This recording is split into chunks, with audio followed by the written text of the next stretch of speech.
Hi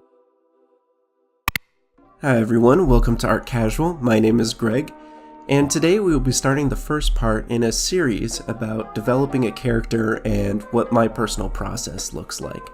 So before we jump into Photoshop, I just want to cover a couple tools that I use before I get to painting right away. Now, the first one would be using Pinterest to basically source my ideas and gather everything all in one place. It doesn't have to be an exact reference of what materials I want to use, but it's usually helpful to start collecting my ideas so I have a visual index to kind of pull from very quickly. The next thing I would do is write a brief. Now, the brief doesn't have to be super complicated.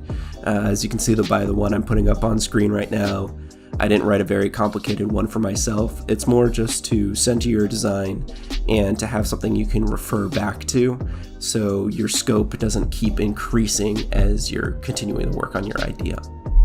With that said, I hope you enjoy the first part in this series, and we're going to jump into Photoshop now.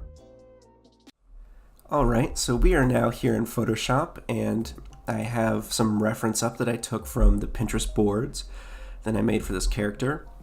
And to summarize, because I had the brief up for a very short time in the previous segment, this character is a female antagonist in a JRPG setting. And her main thing is that she's a dark sorceress. So, pretty tropey character, but I like tropes, and I thought this would be something fun to execute on. And what's the point of doing it if you're not having fun, right?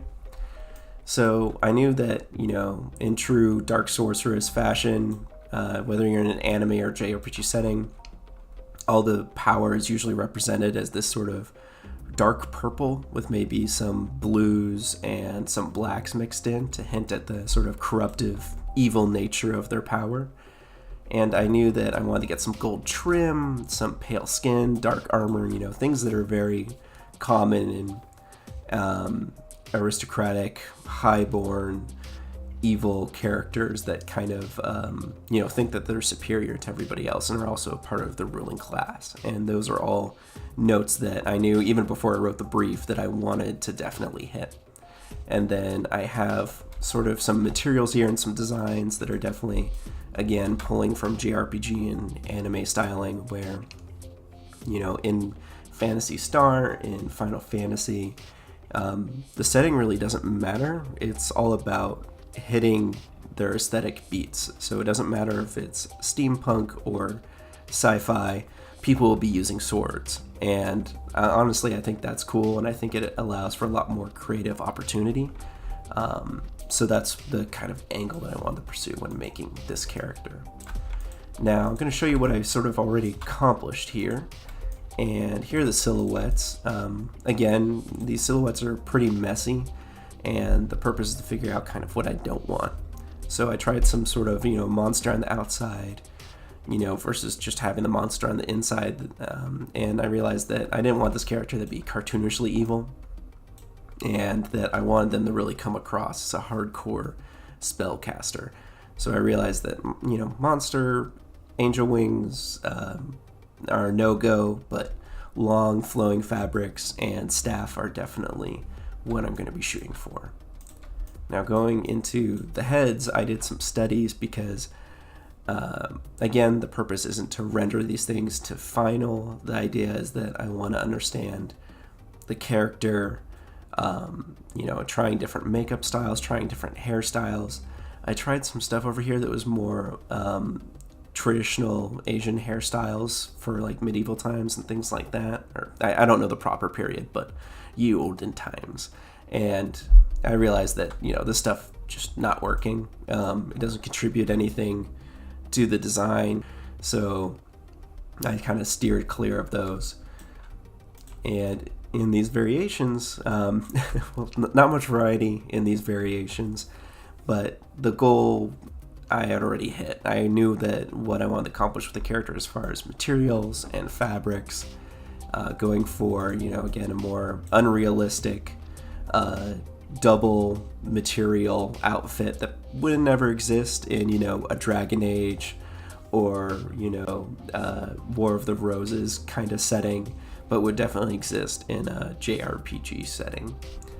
The only thing that I really figured out in this is that I was going a little bit too realistic. I didn't want the materials to look crazy sci-fi or crazy photo real, and I realized that I was going to need to do some simplification and roll things back to get back into that nice, comfortable anime JRPG aesthetic.